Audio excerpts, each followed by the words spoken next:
Well, I mean, at the end of last year, I mean, the financial markets were still extremely concerned by the lack of dialogue between the United States and China. Now we finally have what we see sort of momentum building in that conversation between the two sides. I think the next few weeks are going to be absolutely critical. Our baseline view has always been that we're going to see a U.S.-China trade deal by the middle of 2019. I think we're still on course for that. So we'll basically have to see. But I think really what you're seeing in respect to your question, I mean, is just an unwinding of a severe nervousness, not just in Asia, but also in Europe, with respect to this trade dispute between China and the United States.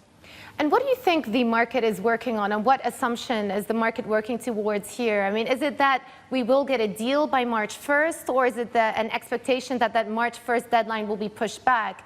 And if the deadline just gets pushed back, will that be enough to satisfy investor sentiment here? I think it's a very good question, but I think really where we are is in the latter sort of scenario that you've outlined. So the March 1st deadline will be extended. There needs to be more time for the two sides to discuss, in particular, the more complicated and sensitive issues, things like technology transfers, intellectual property right protections, things of that nature, which is a lot more complex than basically saying, look, we'll buy more of U.S. soybeans and natural gas and crude oil. Those types of things can be resolved relatively quickly, but the other sort of more soft issues like intellectual property rights and so on, and how do you enforce that? How do you monitor those kind of agreements? This is very tricky, so I don't think you're going to get that done by March 1st. No, indeed not. I mean, you've got to differentiate there between the soft issues, as you mentioned, intellectual property, and the actual trade deal itself, getting China to buy more U.S. goods, essentially.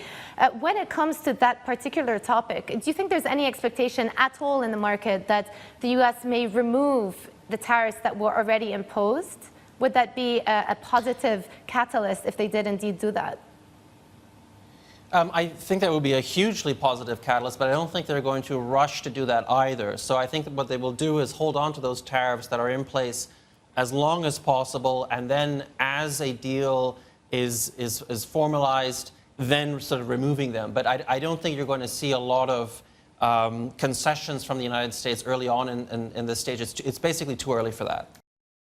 Hey everybody, it's Hadley Gamble from our new CNBC Middle East Bureau in Abu Dhabi. Thanks for stopping by. Now to watch more, you can try one of the videos that just popped up on your screen. And don't forget to subscribe.